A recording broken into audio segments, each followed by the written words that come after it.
bonjour à tous. Je sors du Cinoche et je me suis fait littéralement cueillir par le film. Je m'y attendais pas, j'ai lu le pitch et puis si quand même, j'ai vu que c'était un film qui pourrait m'intéresser de par son scénario. Et en fait, je me suis fait littéralement cueillir. C'est un film sur l'addiction. L'addiction, ça a été une grande partie de ma vie. Sous une forme très directe et très claire, pendant 15-20 ans, sous la forme de la boulimie. On va dire 15 ans dans un noyau dur de boulimie. Ouais, on peut dire ça. De 1998 à 2000, 2015 peut-être. J'ai commencé un tout petit peu à en sortir en 2013. 2014, j'arrivais quand même un petit peu mieux à gérer.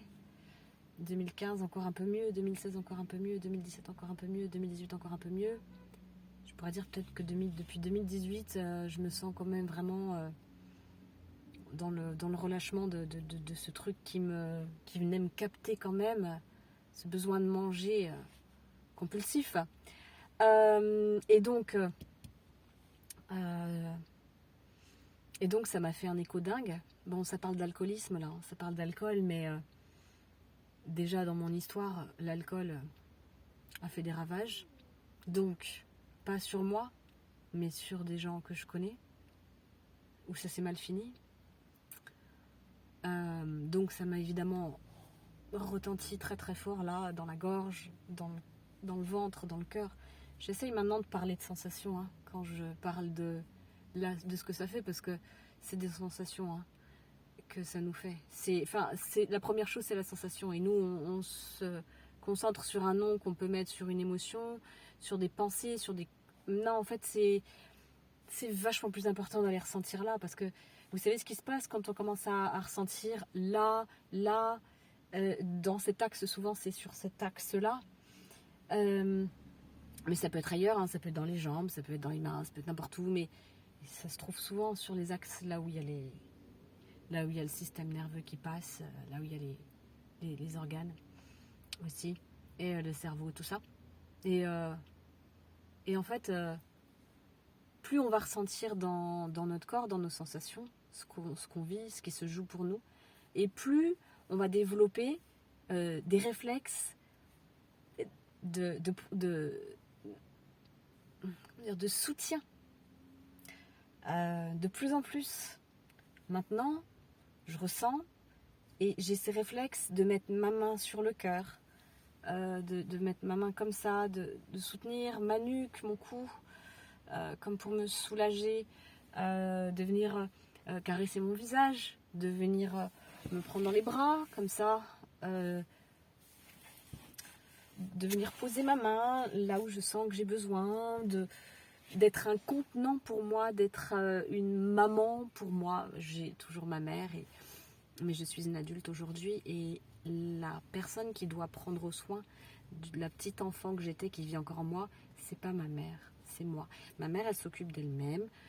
On a une très belle relation. J'ai une magnifique relation avec ma mère. Je voudrais qu'elle reste d'adulte à adulte maintenant, même si ça reste ma mère, qu'elle est dans mon cœur d'une façon très spéciale. C'est plus à elle de s'occuper de moi. On est des adultes. Je veux qu'on ait une relation saine, une relation d'adulte à adulte. C'est à moi de m'occuper de moi. Je peux aller chercher des bons moments, je peux aller chercher des câlins, je peux aller chercher tout ça, mais ce ne sera pas pour réparer l'enfant que j'étais. C'est à moi de le faire, c'est à nous de le faire. Et c'est pas parce qu'il faut, c'est parce qu'il n'y a pas meilleur que soi pour aller trouver ce qui est bon pour soi. Vraiment. Et ça, je le comprends. Et c'est pour ça qu'au fond, rien n'est perdu. Rien n'est perdu, parce que nous sommes nos meilleurs thérapeutes, même si je crois profondément que pour nos angles morts, on a besoin d'autres thérapeutes, d'autres humains, thérapeutes ou pas, mais en tout cas, on a besoin d'autres humains pour nous aider à voir clair. Et puis, dans le soutien, c'est toujours sympa aussi. Mais on doit apprendre à être notre soutien. C'est putain important Et c'est le travail que je fais depuis toujours. J'en prends la mesure vraiment là, fortement, à travers ces gestes-là. Parce que avant, j'essayais avec ma tête de me dire c'est quoi le mieux pour moi. Quand j'avais mal, quand j'avais des émotions fortes, quand je me sentais dépitée, quand j'avais du mal à m'aimer, à aimer ce que je suis, aimer ce que je fais, réussir à m'aimer même quand je réussissais pas, ou quand il y avait des grosses doses de honte qui remontaient. Déjà, je me rendais pas compte que c'était de la honte. Aujourd'hui, je peux mettre un nom dessus. Alors, il n'y a pas que de la honte, mais il y a quand même souvent la honte qui se cache. Dès qu'il y a des traumas, il y a de la honte qui se cache quelque part. Retenez ça dans un coin de votre tête, parce que si un jour vous êtes prêt, peut-être que ce sera mûr pour que vous entendiez ce mot et que vous alliez voir en vous, ah, elles sont où mes hontes? J'ai besoin d'aller les rencontrer. C'est important. Pas pour se faire mal, pas pour... Non, c'est juste parce que c'est vraiment... Là, ça va être le soutien qui va pouvoir arriver suite à cette découverte-là. Et donc, je vois la différence parce que avant, je n'allais pas me soutenir avec du concret, avec mes mains, avec des gestes, avec des manières de prendre soin de moi, de boire un verre d'eau si j'ai besoin, quand j'ai envie d'aller aux toilettes et de pas attendre 50 ans, de pas être complètement avachie sur mon siège, complètement, et de me remettre bien, pour être bien confort. C'est des détails, mais c'est des putains de trucs qui montrent à notre système qu'on compte, qu'on n'est pas un vieux truc là, un vieux bout de chiffon, puis qu'en fait c'est pas grave si on est mal nourri, c'est pas grave si on a un sommeil de merde, c'est pas grave si on n'a pas de confort. Je parle pas de confort de luxe, hein. Je parle juste d'être bien, que notre corps il est bien, il mérite d'être bien. C'est quand on n'a pas ce socle d'amour de soi suffisant, on s'en fout en fait. Pour nous, c'est pas grave. Les autres, ils doivent être bien. Nous, c'est pas grave si on n'est pas bien. Et c'est pas juste du tout en fait. C'est absolument pas juste. Et pour moi, c'est un indicateur maintenant très clair de pouvoir voir où on en est. Il n'y a pas en fait à se dire moi je dois être bien, les autres je m'en fous, ou les autres doivent être bien et moi je m'en fous. Il y a à sentir, il n'y a que moi qui peux sentir profondément. Qu'est-ce qui me manque là maintenant? Et me donner ce détail-là, m'amener chaque fois un peu plus ce détail-là. Ben là, je suis mieux, il y a le rayon de soleil qui est là. Et pourquoi je me mettrais comme ça alors que ce que j'aime, c'est ressentir ça? Et c'est physique, c'est physiologique, je le sens. Ça me réchauffe, ça m'éclaire, c'est enveloppant. Je peux mettre des mots concrets dessus. C'est pas juste je suis bien, je suis pas bien, ouais ça va pas. C'est concret. De plus en plus, on peut mettre des mots sur le ressenti, même si on s'en fout des mots, mais ça nous permet de pouvoir se rendre compte. Ah ouais, ok, je compte. Et comme je compte, je prends soin de moi. Et comme je prends soin de moi, oui, il y a mon ventre qui fait des siennes, oui, comme je prends soin de moi, est-ce que c'est pas la meilleure manière de montrer aux autres que c'est prendre soin de soi? Plutôt que de leur dire, tu devrais faire ci, tu devrais faire ça, tu devrais dormir plus, tu devrais faire plus de sport, tu devrais moins te critiquer, tu devrais moins bidule chouette, tu devrais prendre tel complément alimentaire, tu devrais arrêter de boire du coca. Non. Soit celui qui prend soin de toi, et l'autre, il le verra. On fait du mimétisme en fait. En général, les gens qu'on trouve hyper alignés, c'est pas parce qu'ils nous disent ce qu'ils font. Ça se ressent, c'est hyper palpable. Et donc, les paroles, c'est bien. Les actes se ressentent profondément, en fait. Je vous parlais du film qui m'a accueilli. J'ai pleuré je ne sais combien de fois. Je me suis laissée emporter et j'essaye vraiment de soutenir mon cœur quand je pleurais. Ça m'a ramené à des souvenirs douloureux. Ça m'a ramené à quel point l'addiction est quelque chose de puissant. Puissant aussi bien dans la destruction que puissant dans la capacité à nous ramener à notre potentiel, à notre puissance, à notre amour de soi, à la résilience, à la force qu'on a en nous. mais je dirais pas la force de volonté. On voit bien là, ça parle d'alcool, et alors la volonté, elle ne peut venir que quand il y a vraiment un putain de truc qui te tient. La volonté seule, elle marche pas. La volonté, elle doit être raccrochée à quelque chose. À chaque fois, moi, que j'étais boulimique et que j'essayais de faire juste avec la volonté, juste volonté, je veux que ça s'arrête, machin, ça n'a pas suffi.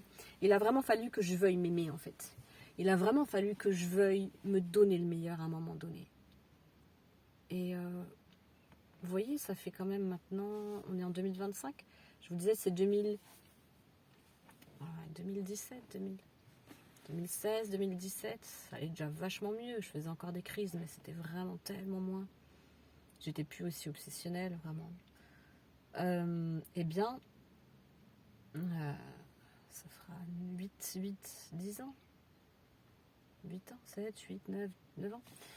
Et en fait, je me rends compte que c'était pas...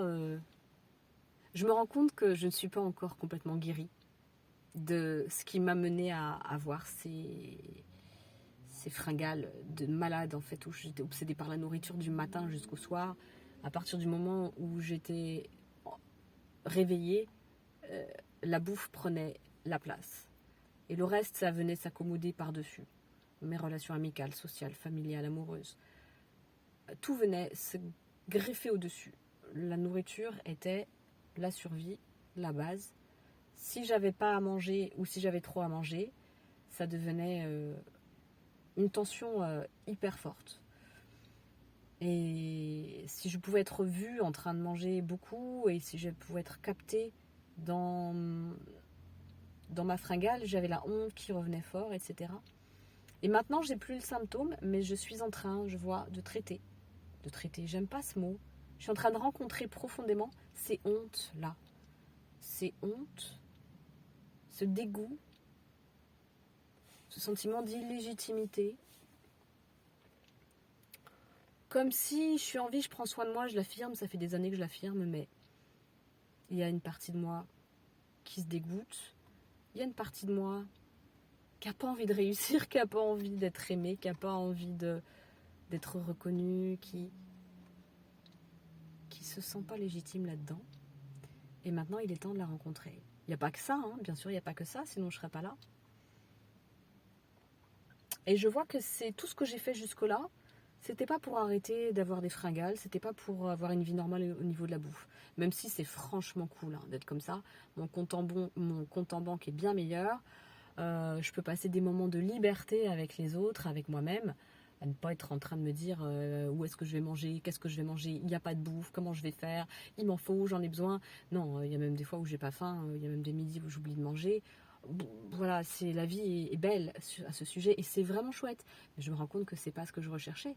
Ce que je recherchais, c'est à arriver à ce point où je me sens assez capable. J'ai encore du taf de ressources à faire sur le système nerveux, de régulation du système nerveux. J'ai encore du taf là-dessus et j'en aurai toujours. Mais je sens qu'il y a quelque chose en moi qui est beaucoup plus prêt à aller rencontrer cette part avec la honte. Et la colère aussi, parce que la colère, elle était très refoulée. D'où le fait d'être extrêmement adaptable. J'ai des épisodes de vie où je me suis vue très adaptable. Et je me suis vue capable de me donner l'accord de, entre guillemets, me pardonner d'avoir été cette femme qui a pu complètement s'oublier à certains moments, tellement ne pas se donner la priorité, tellement répondre aux attentes des autres. Et quand les autres n'avaient pas trop de vices, ça allait, mais quand les autres avaient du vice, c'était un peu plus compliqué.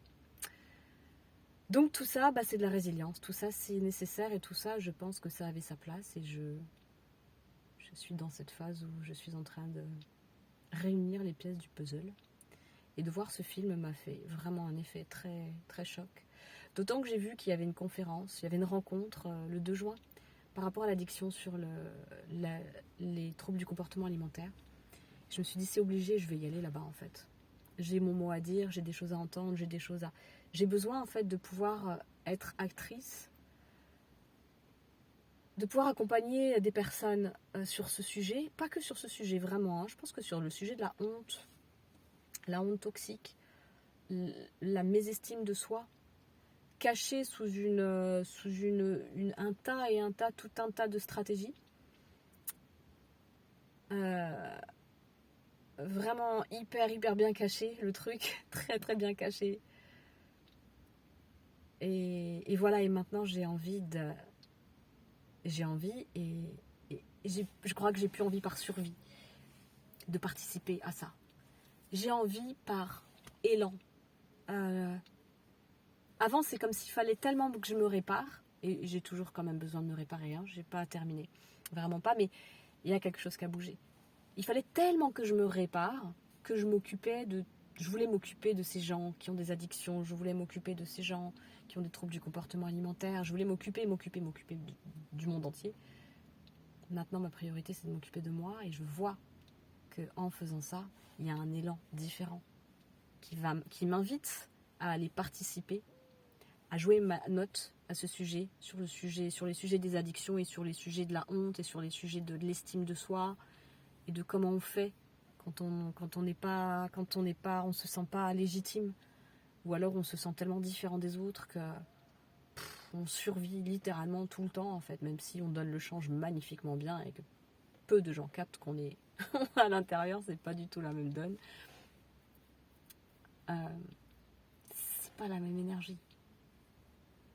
Mais je sais que ça reste fragile, dans le sens où je suis vraiment au tout début de cette reconsolidation de mes capacités, de mon système nerveux et de cet amour profond de soi-même.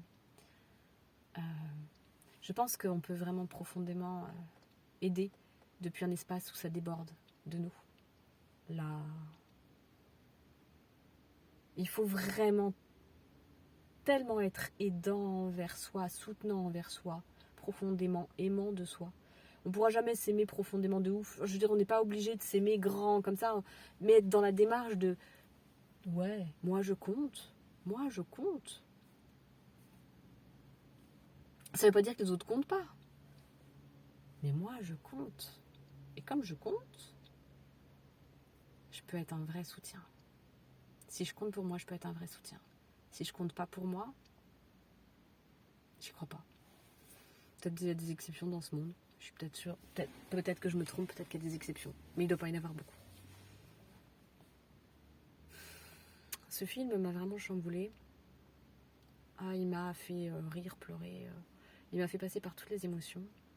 Comment il s'appelle ? Un jour meilleur ? Un truc comme ça ? Je sais plus comment il s'appelle. Non, un jour meilleur. Je sais plus comment il s'appelle. En tout cas, waouh. Ouais, c'est... J'avais vraiment besoin de vous faire cette vidéo pour raconter à quel point je réalise le chemin parcouru. Et je réalise qu'il n'y a pas d'erreur, dans le sens où je sentais bien que mon cheminement n'était pas terminé. La raison pour laquelle je suis devenue boulimique, où la bouffe prenait toute ma vie. Elle me prenait toute ma vie. L'obsession de la nourriture, pas la nourriture, l'obsession de la nourriture prenait toute ma vie, me volait ma vie. Mais j'ai pas lâché l'affaire, dans le sens de j'ai fait ce qu'il fallait, j'ai œuvré pour moi. Mais je sais que c'est pas terminé. C'est maintenant que c'est crucial en fait. J'ai supprimé le symptôme, il est parti. Et je ne l'ai pas supprimé, il est parti. Il est parti. Mais la racine, c'est la racine dont il faut s'occuper. Et là, je sens que j'arrive à un petit bout de la graine là. Et j'avais envie de vous le partager parce que c'est une joie de me rendre compte que j'arrive à ça. Et après, je ne sais pas du tout combien de temps va prendre la rencontre avec la graine, hein, parce que ça peut prendre peut-être le même temps que ça m'a pris à sortir du symptôme. Allez savoir, j'en sais rien. Ça m'a pris peut-être 15 ans, 20 ans pour sortir du symptôme. Presque 20 ans. Ouais, j'ai commencé en 98 et ça s'est calmé vraiment en 2018. Ça s'est vraiment arrêté peut-être bien en 2018. 20 ans pour vraiment plus avoir de symptômes. On va peut-être aller occasionnellement quand il y a des petits trucs qui peuvent traîner, mais c'est des toutes minuscules crises de rien, ça arrive 3 fois par an, c'est rien, enfin. C'est de la même du même ordre que beaucoup de personnes qui vont bouffer un paquet de gâteaux devant la téloche. C'est à peu près la même chose. Puis peu importe, je dirais, c'est pas la question. Ça n'a plus rien à voir. Je me rends compte que ce qui fait joie, c'est pas tant de plus avoir envie de manger. C'est de sentir que quelque chose est en profonde rencontre. Et sentir à l'intérieur de soi, là, vraiment dans le corps. Ces exilés, comme ils les appellent en IFS. Les exilés, c'est les parts blessées, mais qui vraiment ont tellement mal, ont tellement souffert que tous les protecteurs, notamment les parts boulimiques, les parts addictifs, c'est des protecteurs, sont venus tellement les recouvrir. Et là, je sens qu'il y a une petite amorce de rencontre avec les parts exilées. Et je trouve ça magnifique. Que, même si c'est douloureux, que j'arrive à ce point où je suis à la rencontre. Petit bout de rencontre avec ces parts exilées. Parce qu'en fait, c'est cool de sortir de l'exil à un moment donné. Ça vaut le coup, je trouve. Même si c'est remuant. Dixit, voilà la dernière vidéo que j'ai postée. Merci de votre écoute. Et je vous souhaite, si vous ressentez que vous avez des hontes profondes, des choses qui vous tiennent, des addictions à des trucs, je vous souhaite de vous regarder dans le miroir et de vous dire je te lâcherai pas, je t'aime et tu resteras ma priorité. Parce que quand vous vous dites à vous, tu resteras ma priorité, tous les gens que vous avez envie d'aimer et d'aider, vous vous rendez pas compte à quel point c'est ce que vous êtes en train de faire en fait. Quand vous dites ça, vous êtes en train de leur faire une déclaration d'amour. Parce que c'est à travers tout ce que vous allez faire pour vous que par mimétisme, ils vont pouvoir le prendre. Ils écouteront jamais ce que vous dites. Ils regarderont rien, ils sentiront. Ils sentiront comment c'est pour vous et ils auront envie d'aller vers votre route parce qu'ils auront ressenti par un autre biais que juste parce que vous leur avez dit « Oh, je vais bien ». Non, ça marche pas le « je vais bien ». Ça marche pas le « je vais bien ». « Je vais bien, tout va bien », ça marche pas. C'est « je suis » qui fonctionne. Je vous embrasse, merci beaucoup de votre écoute. À bientôt. Je crois que je suis repartie pour faire quelques vidéos. On verra bien. Salut.